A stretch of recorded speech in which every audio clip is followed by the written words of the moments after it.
नमस्कार दोस्तों, आपका स्वागत है आपके अपने चैनल जर्नी विद सोनल में। और मैं हूं आपकी होस्ट सोनल। दोस्तों, आज का वीडियो एक विवाद भरे मुद्दे पर आधारित है, जिसका केंद्र है शिरडी का साईं मंदिर।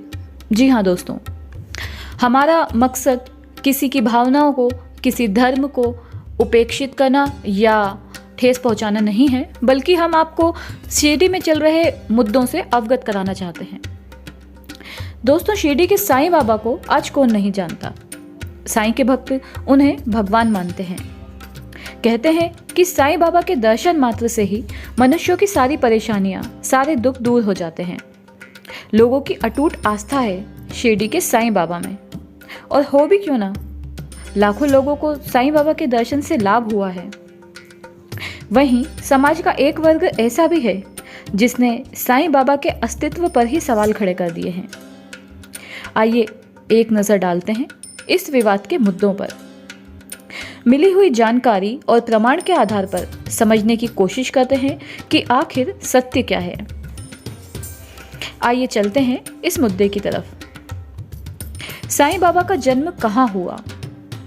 साईं भक्त और शिरडी ट्रस्ट का मानना है कि साईं बाबा महाराष्ट्र के एक छोटे से कस्बे पाथरी के हैं। बाबा का जन्म सन 1835 में हुआ।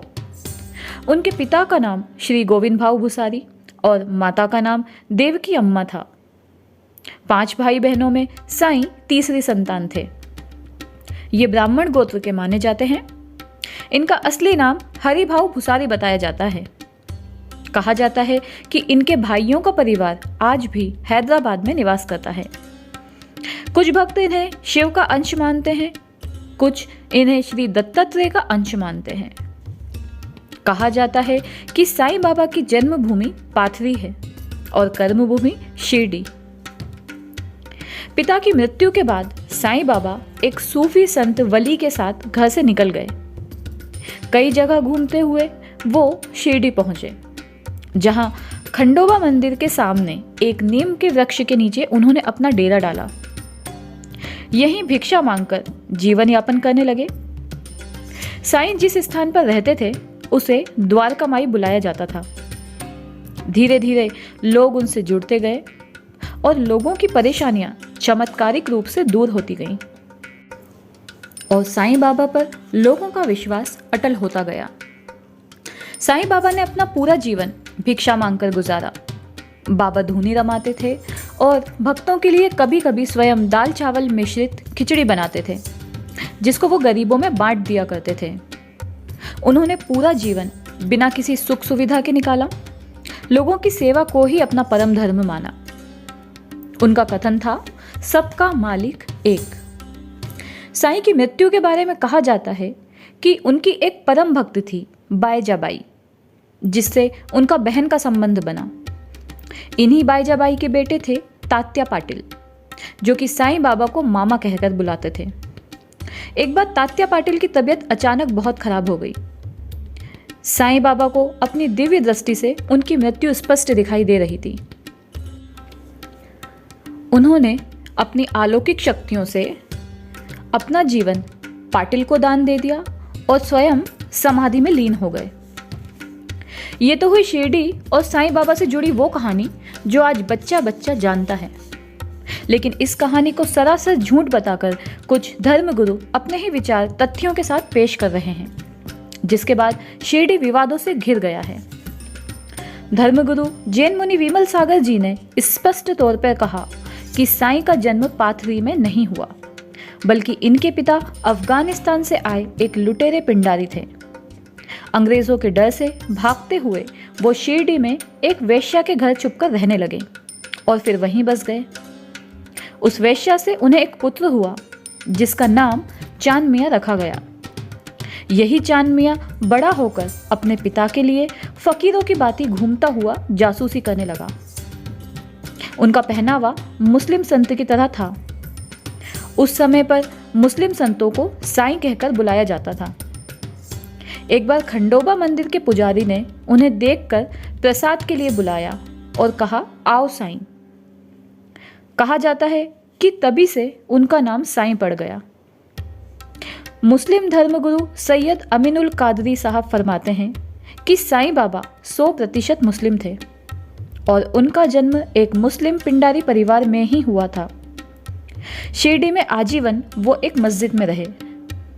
चाहते तो वो किसी मंदिर या आश्रम में भी रह सकते थे, लेकिन मुसलमान होने के चलते ये इस्लाम के खिलाफ था। इनके अनुसार साईं बाबा ने कभी भी सबका मालिक एक नहीं कहा। वो हमेशा बोलते थे अल्लाह मालिक है। इस बात का उल्लेख एक पुस्तक साईं सच्चरित्र के अध्याय 4, 5 और 7 में स्पष्ट रूप से मिलता है। उन्हें हिंदू संत घोषित करने के उद्देश्य से सबका मालिक एक कथन का झूठा प्रचार किया गया। सबका मालिक एक साईं नहीं बल्कि गुरु नानक जी बोला करते थे। शंकराचार्य स्वामी स्वरूपानंद सरस्वती जी ने एक पोस्ट जारी करके इस विवाद की आग में घी डालने का काम किया। उन्होंने एक पोस्टर जारी किया जिसमें हनुमान जी साईं बाबा को एक पेड़ से मार रहे हैं और साईं बाबा इसमें अपनी जान बचाकर भागते हुए नजर आ रहे हैं। इसी के साथ इस विवाद ने राजनीतिक रूप ले लिया। साईं बाबा की समाधि के 100 साल बाद इस तरह की विचारधारा से जहां कई भक्तों की भावनाएं आहत हुईं, वहीं कई सवाल भी खड़े हो गए। इसके बाद ही शिरडी में रहने वाले मुस्लिम समुदाय ने शिरडी ट्रस्ट पर आरोप लगाकर उनके खिलाफ केस दर्ज करवाया। उनका कहना था कि साईं मंदिर को पूरी तरह से हिंदुत्व रूप देने की कोशिश की जा रही है। साईं बाबा का भगवाकरण किया जा रहा है। जो मस्जिद कल तक द्वारिका मस्जिद थी, उसे आज द्वारिका माई मंदिर नाम दे दिया गया। शिरडी में साईं से जुड़े हर साइन बोर्ड को भगवा रंग में रंग दिया गया। वहां के मुस्लिम समुदाय को इससे खासी आपत्ति है, क्योंकि उनका कहना है कि इस तरह की हरकतों से मुस्लिमों को इस मंदिर से दूर रखने की कोशिश की जा रही है और द्वारिका मस्जिद का अस्तित्व खत्म किया जा रहा है, जो कि सरासर गलत है। धर्ममुनि जैन गुरु विमल सागर जी के अनुसार कोई भी हिंदू संत या तो अपने बालों की जटा बांधता है या फिर बालों को पूरी तरह हटवा देता है, लेकिन साईं बाबा कफन की भांति सफेद कपड़ा सर पर बांधे रहते थे, जो कि मुस्लिम संतों की वेशभूषा थी। और सफेद कपड़ा सर पर बांधना हिंदू धर्म में वर्जित है। साईं बाबा सफेद चोगा धारण किया करते थे, जबकि हर हिंदू संत भगवा चोगा ही पहनता है।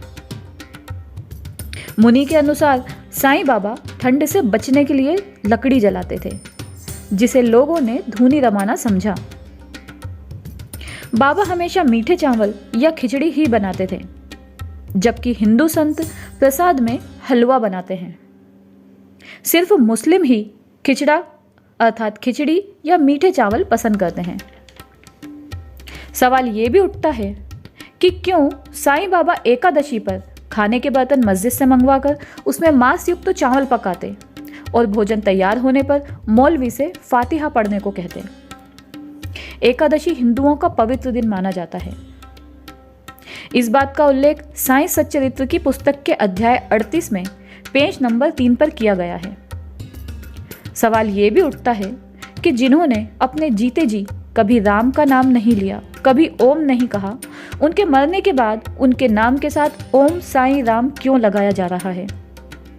और आखिरी और सबसे बड़ी बात, अपनी मृत्यु के कुछ दिन पहले औरंगाबाद के मुस्लिम फकीर शमशुद्दीन मियाँ को 250 रुपये साईं बाबा द्वारा भिजवाए गए। साथ ही यह संदेश भी कि उनका अंत समय नज़दीक है और इन पैसों से उनको मुस्लिम रीति रिवाज से दफन किया जाए। क्यों साईं बाबा को दफन किया गया? अन्य संतों की तरह उनका अंतिम संस्कार क्यों नहीं किया गया? ये सब ऐसे अनसुलझे से सवाल हैं जिन पर बहस लगातार छिड़ी हुई है। आगे देखते हैं कि इस बहस का अंत क्या होता है। हम एक बार फिर से आपको बताना चाहते हैं कि इस वीडियो को बनाने का उद्देश्य किसी भी धर्म या धार्मिक भावनाओं को ठेस पहुंचाना नहीं है। हम सिर्फ आपको शिरडी में हुए मुद्दों से अवगत कराना चाहते हैं। आज बस इतना ही। अगर आपको ये वीडियो पसंद आया हो तो प्लीज़ हमें कमेंट करके ज़रूर बताएं और इस वीडियो को लाइक और शेयर करना ना भूलें। साथ ही हमारे चैनल जर्नी विद सोनल को सब्सक्राइब ज़रूर करें। आपसे कल फिर मुलाकात होगी ऐसे ही किसी राजनीतिक मुद्दे के साथ। तब तक के लिए नमस्कार।